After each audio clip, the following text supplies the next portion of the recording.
සුබෝදයසනක් වේවා සියලු දෙනාට. ඉස්සෙල්ලම මම කවුද කියලා කියන්න. මම බුද්ධිගිරේෂ් ජයනිදු බුද්ධිගිරේෂ් ජයනිදු.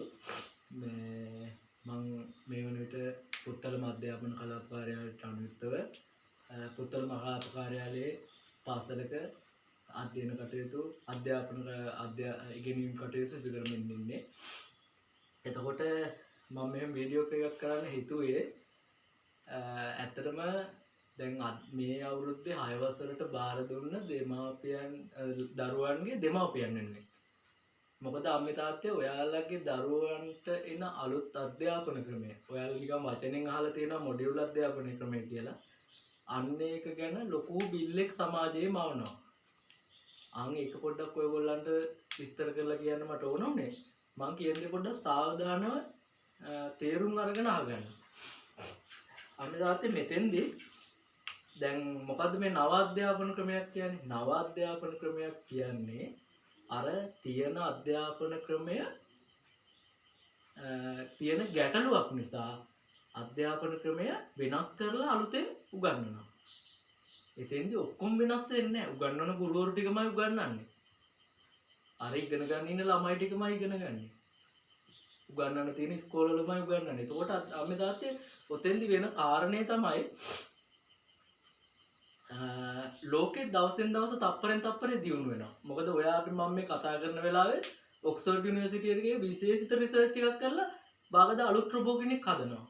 අන්න ඒකට තමයි මේ නව අධ්‍යාපන ක්‍රමයක් අධ්‍යාපනයේ ප්‍රතිසංස්කරණ ඕන වෙන්නේ. එතකොට අපේ රට ශ්‍රී ලංකාව තුල ගත්තොත් එහෙම නව අධ්‍යාපන ක්‍රමයේ යම් යම් අවස්ථාවල් වල වෙනස් වෙලා තියෙනවා. අධ්‍යාපන ක්‍රමයට එකතු වෙලා තියෙනවා. ඒ හේවත් එක්ක ලෝකේ තියෙන ඉහළම අධ්‍යාපන ක්‍රමයක් යන්න අතර තියෙනවා. හැබැයි ඉහළම නෙවෙයි. යම් අධ්‍යාපන මට්ටමක ලෝකේ ලංකාවේ අධ්‍යාපන ක්‍රමය තියෙනවා. ලංකාවේ විශ්වවිද්‍යාලවල අධ්‍යාපනය ගත්තොත් එහෙම ඒ අධ්‍යාපනය සාමාන්‍යයෙන් ලෝකේ රෑන්ක් කරන්න පුළුවන් මට්ටමක තියෙනවා. ස්ටෑන්ඩඩ් ලෙවල් එක පොඩ්ඩක් එහෙම වුණාට. මොකද විශ්වවිද්‍යාලයක යන දරුවෙක් හදාරන අධ්‍යාපන ක්‍රමය තුළ ඉතා දියුණු කට්ටිය බිහි වෙනවා විශ්වවිද්‍යාල තුලින්. එතකොට අම්මේ තාත්තේ අපිට පොඩි ගැටලුවක් තියෙනවානේ මේ දැන් මම කතා කරන්න ගත්ත ගැටලුව මොකද්ද මේ නව අධ්‍යාපනයේ ක්‍රමය ගැන බිල්ලෙක් මවලා තියෙනවා සමාජයේ. එතකොට මෙන්න මේක ගැන කතා කරන්න හොඳම පුද්ගලෙක් මං කියලා මං හිතපු නිසා තමයි මම මේ වීඩියෝ එක කරන්නේ. මොකද මං පත්වීම ගත්තේ ගිය අවුරුද්දේ 2024 නෙවෙයි 23 තමයි පත්වීම ගත්තේ 23 අන්තිම මාසවල. එතකොට මම මේ වෙනකොට අවුරුදු එකමාරක් දෙකකට ආසන්න කාලයක් අධ්‍යාපන ශාස්ත්‍රයේ පාසල් වල උගන්වනවා. මගේ විෂය විද්‍යාව විෂය. එතකොට මම උගන්වන්නේ 6-11 විද්‍යාව ළමයින්ට. එතකොට එතෙන්දී මම උගන්වන පාසලේ ළමයි 500 500ක් 600ක් ඉන්නවා. ඒ ළමයින්ට මම අධ්‍යාපනය ඉගෙනුවා. එතකොට මට මේ අධ්‍යාපන ක්‍රමය හොඳින්ම දැනුණ කෙනෙක්. ඒකට හේතුව වෙන්නේ නැත්තේ අර පරණ අධ්‍යාපන ක්‍රමය උගන්වන්න try කරලා එකපාරටම වෙනස් වෙච්ච හන්දා. එතකොට දැන් ඒක නිසා මේක ගැන විශේෂිත බිල්ලම අපේකට මම ඔයගොල්ලන්ගේ බිල්ල නැති කරන්න කියන්නම්. දැන් අර සමාජයේ කතාවක් යනවා නේද? මොකද සමලිංගික කියන්නේ මොකද ආශ්‍රය මොකක් හරි කියලා වලම කතාව. මොකද ලිංගිකත්වය කියන එක ලංකාවේ හරිම වෙනස් මාතෘකාවනේ. ඒක මම ඒක ගැන වෙනම කතා කරන්න. එතකොට එහෙම දෙයක් වෙන්නේ නැහැ කියලා මම කියන්නම්. මම ඒක ගැන පස්සේ කියන්න. ඒකම මම දාත්තේ දැන් මේ ඒකම මම දාත්තේ මෙහෙම දෙයක් තියෙනවා. දැන් ඔය අධ්‍යාපන ක්‍රමේ දැන් මේ අධ්‍යාපන ක්‍රමයේ මනින්නේ ශිෂ්‍යත්ව විභාගයේ සාමාන්‍ය පෙළ A level විශ්වවිද්‍යාලවල PhD එක දක්වා මනිනවා ඉවලුවේට් කරනවා. එතකොට ඔය ඉවලුවේට් කිරීමේදී වෙන දේ තමයි ශිෂ්‍යයා මේ අර කොච්චරේ විෂය කරුණු ධාරණය කරගත්තද කියන එක මනින එක. ඒක මේ අද ඉන්නේ ඉස්තරේ ඉඳන් තිබ්බ කාලේ බුදුහාමුදුරන්ගේ කාලේ පවා ඒ ක්‍රමේ තිබිලා තියෙනවා. යම් යම් ප්‍රමාණවලින් හරියටම කරලා තියෙනවා ඒවා. අද වෙනකොට පොඩි ප්‍රශ්නේ තියෙන්නේ මේ විභාග ක්‍රමයක් එක්ක ඇවිල්ලා දැන් හිතන්න සාමාන්‍ය පෙළ විභාගයේ ලියන ළමෙක් මම හොඳ උදාහරණයක් කියන්නම් අම්බිලාතේ. O level විභාගයේ ලියන ළමයා ඔයා හිතන්න ඔයාගේ O level විභාගයේ ලියන ළමයා බුද්ධ ධර්මයේ විෂය ගන්නකො මගේ විෂය නෙවෙයි බුද්ධ ධර්මයේ විෂය දැන් මේ තියෙන පරණ අධ්‍යාපන ක්‍රමයෙන් විභාගය ලියනවා.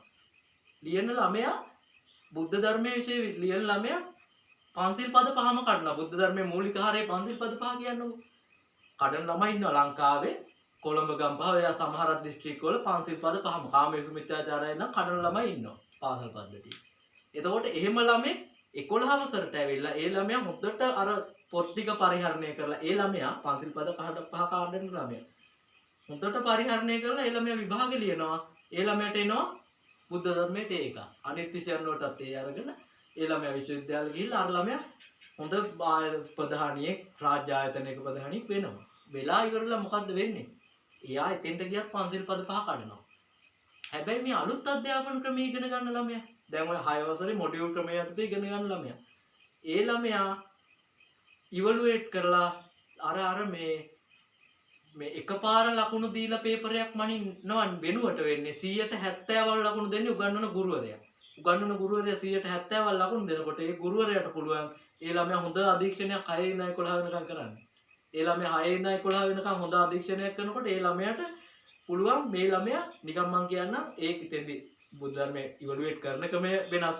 මම ඔයාලට තේරුම් ගන්න කියන්නම් ඒ ළමයා එකලා අද යාචක මනුස්සයෙකුට බත් එකක් දුන්නා. අන්න අර ළමයාට අර 70න් එක පොයින්ට් එකක් වැටෙනවා අම්බලාත්තේ. 8 වසරේදී ඒ ළමයා කියනවා ටීචර් මං සතෙක් මැරෙන්න හිටපු සතෙක් බේරගත්ත වතුරේ හිටපු. අන්න අර ළමයාට එක ලකුණක් වැටෙනවා. විද්‍යාව විෂයෙත් ඔහොමමයි වෙන්නේ.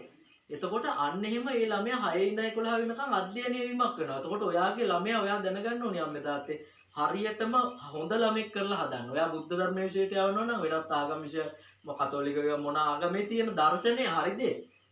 බුද්ධ ධර්මයේ නම් පන්සිල් පද පහ මූලික දේ ඒවා එක ගමන කරනවා. මම විද්‍යාව ගැන පොඩ්ඩක් කියන්නම්. විද්‍යාවේදී නම් අපි දැන් මම අද කරපු උදාහරණයක් කියන්නම් ඊයේ 7 වසර ළමයින්ට මම විද්‍යාව පාඩම උගන්වලා ළමයින්ට ගහක් ඇඳගෙන ඉන්න කියලා කිව්වා. මොකද 7 වසරේ ළමයින්ට තියෙනවා ගහේ කොටස් නම් කරන්න. කොටස් නම් කරන එකේ මම කිව්වා ගහ ඇඳලා චිත්‍ර පාට කරලා ගේන්න. හැබැයි චිත්‍ර පාට කරනකොට පුතේ ඔයා ක්‍රියේටිව් වෙන්න. ක්‍රියේටිවිටි එක දාන්න. ඔයාගේ නිර්මාණාත්මක හැකියාව යොදවන්න. යොදවලා ඔයාට භාවිතා කරන්න පුළුවන් මේ මම අහුවා ළමයින්ගෙන් අහලා වුණේ අපි ඉගෙන ගන්න. ළමයින් කිව්වා සර් මට පාට තියෙනවා පැටිග්‍රම් තියෙනවා ඔහොම ගොඩක් ඒවා කිව්වා. හැබැයි ළමයි අතින් කියවුන්නේ අඟුරු කැටෙන් පාට කරන්න පුළුවන් කියලා. මම ළමයිට පෙන්නුවා. පුතේ අඟුරු කැටෙනුත් පුළුවන් පාට කරන්න. පුතේ සමහරක් වෙලාවට ඔය මම මෙහෙම කිව්වේ දා හෝම්වර්ක් එක දෙන්න කලින් මම කිව්වා පුතේ සමහරක් වෙලාවට ඔයාට පුළුවන් වෙයි ඔයා ඔය දන්නවා නේද අර සිවුර පණුපෝන හැටි. ඒක ගෙදර ගිහිල්ලා අම්මගෙන් හරි ආච්චිගෙන් හරි අහලා ඒ කරන ක්‍රමයට මේ චිත්‍ර පාට කරන්න පුළුවන්ද බලන්න කිව්වා. අන්න එහෙම අද ළමයි ගෙනල්ලා මට පෙන්නුවා.